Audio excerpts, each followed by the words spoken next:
Hi, William. How are you? I'm doing well. Thanks for having me on the show. Well, thank you for coming on the show. I appreciate it. Let's see. We got a lot of stuff to talk about. You got a book out. You're also a screenwriter and an author A little bit of writer. everything. Yeah. uh, you also posted something funny on Facebook that I want to bring up. You were in Red Dawn for 4 seconds. The yeah, the original 1984 release with Patrick Swayze, and I was living in New Mexico at the time and couldn't get a job, and they came to film and wanted extras, $50 a day and prime rib for lunch. Who's going to say no? Um, but I wound up on the finished product on two parts of that story. Actually, one is I end in the finished film. I have about 5 seconds by myself online with hair in a Russian uniform, waving a flag by some prisoners, which was kind of cool because you can't miss it. The second one was a friend of mine that lived in New York. When it was released, called me up and said, "You got to watch the CBS Evening News with Dan Rather." I'm like, "Why?" He wouldn't tell me, so I had to watch it. And at the end of the news, they had a little feature, and there behind Dan was my face in a box, and the bit was titled "Why American Movies Give Russians a Bad Name." So that's my little bit of fame there, right? So. Well, what I found interesting with that picture, I didn't know that that was you in the shot in the Russian uniform, but what I Uh-huh. found interesting in that picture were the old Master Charge and Bank Americard Yep. things hanging behind there because that really dated the picture. Oh yeah, yeah. It was a very interesting picture. They went over budget, and there was a lot of things went wrong in that picture, but it was a good experience for a young guy. $50 a day in prime rib. What can you complain about that? That must have been a blast to be on that. Yeah. It was a lot of fun, and Yeah. they were asking for extras to speak, and a friend that I had made, another extra, looked a lot meaner than me and had a handlebar mustache, and so they had us practicing this one line in Russian, which was "Stos dielets." What do I do? And I didn't get it because he was meaner. And if you look at the very beginning of that movie, when the parachutes come down and there's a classroom scene with the black school teacher, and he sees it, he goes out and immediately gets gunned down by this. That was the role.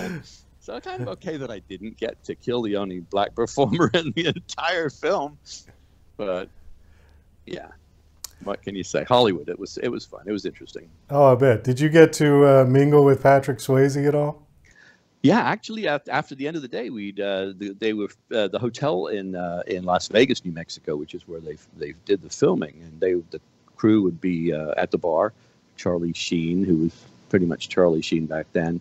Patrick Swayze was a very nice guy. He would talk to everybody, have a conversation, and unlike a lot of celebrities, would then excuse himself to go call his wife. So I was impressed with that. I thought, yeah, the man has his priorities straight. So this was supposed to be in Russia. No, it was set in the United States. It was sort of like after World War III, and the Russians had dropped down onto the West Coast and taken it over, and there was some other stuff going on the East Coast. I can't remember at this point what it was, but so they took over this small town, and this band of American kids, Patrick Swayze, C. Thomas Howell, Charlie Sheen, Leah Thompson, all now are the rebels. They call themselves the Wolverines. So they're attacking the Russians, blowing up the planes and tanks and stuff. And so the whole movie was sort of how they saved America, kind of. Oh, I see. But, Okay, because yeah. that's been a long time. I mean, we're going back almost 40 years. You said it was in New Mexico, and I thought, is there anywhere in Russia that looks like New Mexico?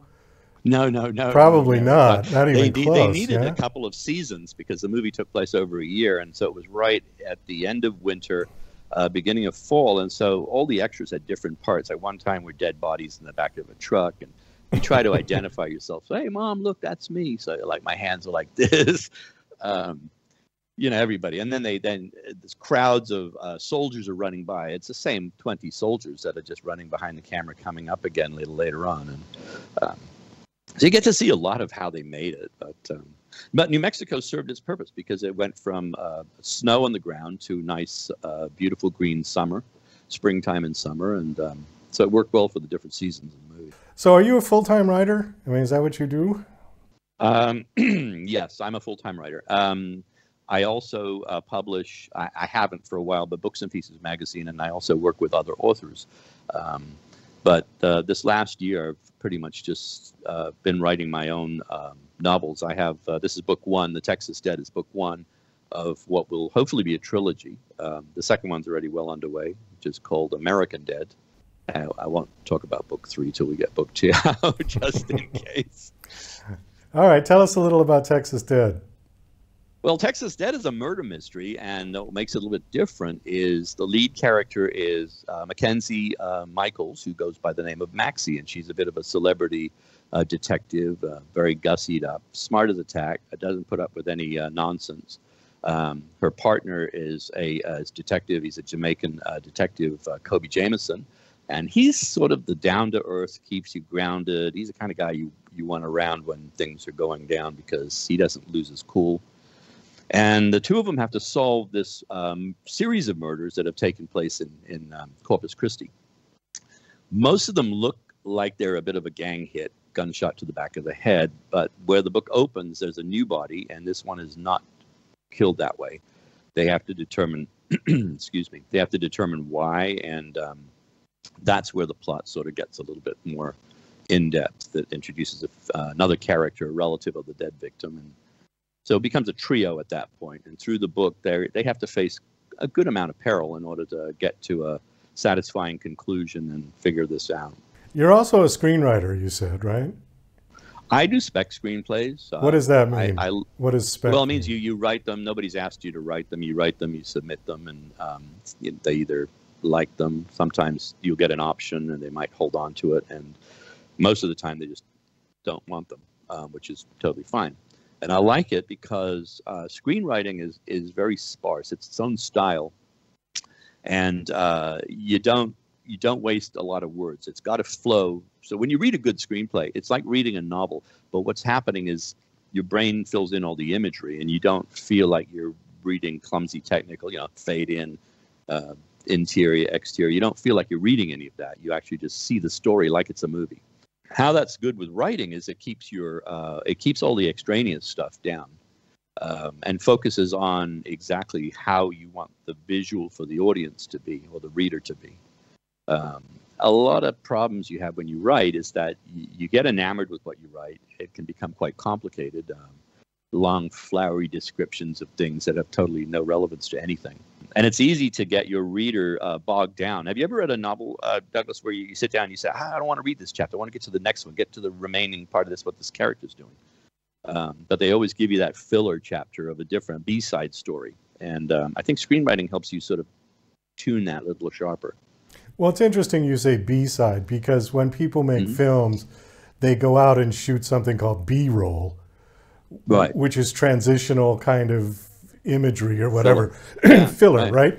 But in a film, it's only usually a few seconds that they put that in before the next scene starts, right? In a book, that could be pages long. Right. And I understand what you mean, because you get to that point in the book and you're like, oh, come on already. And you're like flipping the pages to where does it start again? And I understand that. So, right. I think the biggest insult to a reader is, of course, not an insult, but the biggest way you shortchange a reader. You don't want to interrupt their reading. You really want a reader to open your book and say, okay, honey, don't talk to me for the next day or so till I'm finished. You want that because that means they loved your book and they can't wait for you to write the next one. And so when you have all that extra stuff in there, I just feel it adds pages, but it doesn't, unless there's a relevance, it doesn't add anything to the story. Yeah, it's really fluff, isn't it? And pretty much. And what's interesting to do both, this little book, I shouldn't even call it a book. At 24 pages, it's a pamphlet. But it really gave me a good exercise, because the only thing I've ever written before was screenplays. I wrote one. Oh, really? Okay. Yeah, one full feature and one TV miniseries, episode 1. It's totally the opposite, like you said. When you write a screenplay, it's the economy of words. Right. It's the absence of words. And when you write a book, it's the other way. You want to put in as many words as you can, up to a point, until it gets too fluff-laden. then you don't want to do too but much. again, So if it's incidental to the plot, then that's fine. Go that way. And sometimes you'll have a secondary character that's going to come in later, and you need to seed it at the beginning, and that's totally fine. I don't want to annoy any writers out there who like to do that. Well, one thing good about writing is that everybody does have their own style, and there isn't necessarily a right or a wrong. What I found interesting in screenplay writing, though, was the critique is much stronger from people who are in the business of screenplays than it is for novels. Because if somebody writes a novel, people will say, oh, okay, maybe character development, blah, blah, blah, whatever. But screenplay, people are so nitpicky about the technical aspects of it. Yeah. Oh, you didn't put a semicolon here. Just stuff like that. Wrong transitional word. Wrong transitional thing. Don't over-direct. Yes. Yeah. Never direct in a screenplay. They're so fussy. How to piss them off is tell them how to do your camera should be over my shoulder at this point. Nah, they won't even look at it. So I don't know. Which one do you find more rewarding as an author to write? At the moment, I like the long format. I like novels. I find them a lot more challenging. With a screenplay, I find the construction easy. But like you said, you have to get the right terminology and the right way of formatting it. With a novel, there are so many pieces. It's like taking apart your stereo with all the little tiny screws, or your Apple, your Mac or whatever. And I don't know if you've ever seen the screws on those things. They're miniature. And tossing it around. And now, where did that one go? There's a lot of stuff to keep track of. Otherwise, you make a mess. In 300 pages, you make a mess of it. One of my big weaknesses is timelines. And a friend of mine who's a best-selling author, J.C. Ryan, he likes to tease me. He says, you got your time. It was yesterday. It wasn't last night. It was yesterday morning, or it was 2 days ago. And it's like you have to keep notes to track what time this particular thing happened. Otherwise, you find yourself getting lost. And I also do that with cars, too. I wind up with this book in particular. We had 3 different cars from 3 different characters, and I wound up in a couple of places having the wrong character in the wrong car. So you have to go back. So that's, I think, what makes it a lot harder in my mind than just a screenplay, because you really have to paint all the sides, whereas the screenplay, you're really just giving them a general brushstrokes, because they're going to interpret it the way they want. Is there any one particular activity that you do that stimulates the new ideas for a book? I'm not talking about a book that's in progress, but when you're trying to come up with a new idea, is there something that you do? Because for me personally, when I'm writing music or when I want to write music, most of the best songs I've ever written have come while I'm driving, which is kind of inconvenient. It is, yeah. And actually, if you ever pass me driving by myself, you will find I'm in full-on conversation with myself.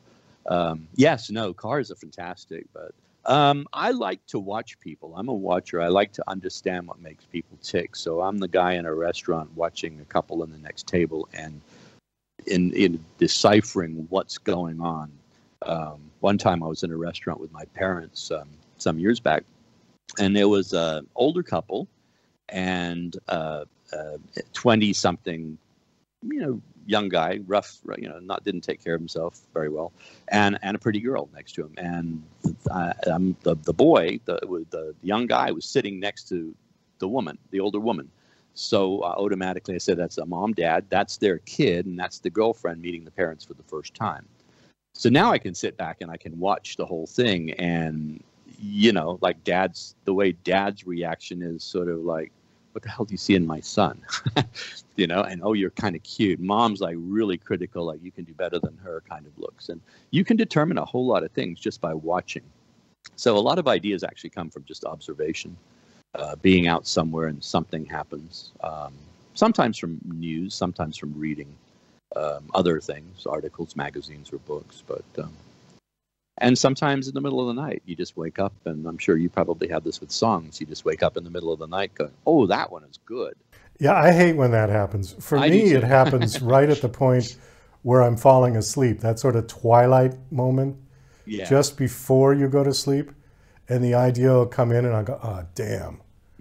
Because what do you do with it, Well, for a while, I followed some advice, keep a notebook by the bed. And again, some years back, I had this perfect short story wrote itself in my sleep. And I'm awake and I know I'm in this dream and I'm seeing the words visually. And it was about a woman jumping off of a cliff face. And the words were just beautiful, described her beautifully, the arc and everything. And I saw the words and I'm telling myself, I have got to remember, because if I write this story, it's going to be the best story ever written. It's going to be fantastic. And so I'm now starting to panic in the dream because I realize I'm going to wake up and totally lose it. So I think to myself, if I can only capture the first couple of sentences, I'll be great. And what I'll do is I'll get them in my memory enough, and then I'll reach over for that notebook that's on the side of the bed and I'll jot it down.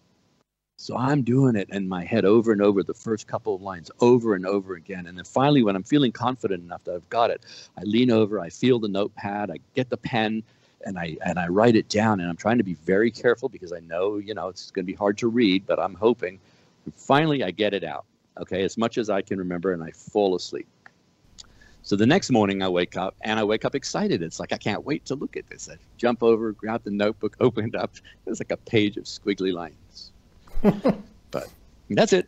Dream gone. Fantastic, best story ever written, gone. But yeah. Well, that's interesting because I was thinking it was one of those dream within a dream things where you dreamed you rolled over and wrote it down. I thought you were going to tell me that the notepad was blank. When it was blank. Oh, no, no, worse than that. At least if it was blank, I could have said it was a dream. I felt like I had done something wrong by not being able to write it. But yeah, dreams are fantastic things. I mean, you can come up with some really good ideas. Oh, absolutely.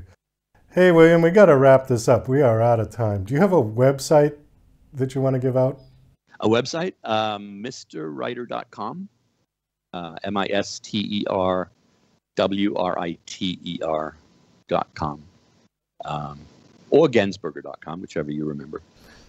They go to the same place. Links to your books and everything. Social media, all that there, yeah? Yes, sir. Everything there. Okay, great. Well, thanks so much for coming on the show and talking. Oh, I appreciate it. Thank you so much for having me on. It's been fun. Nice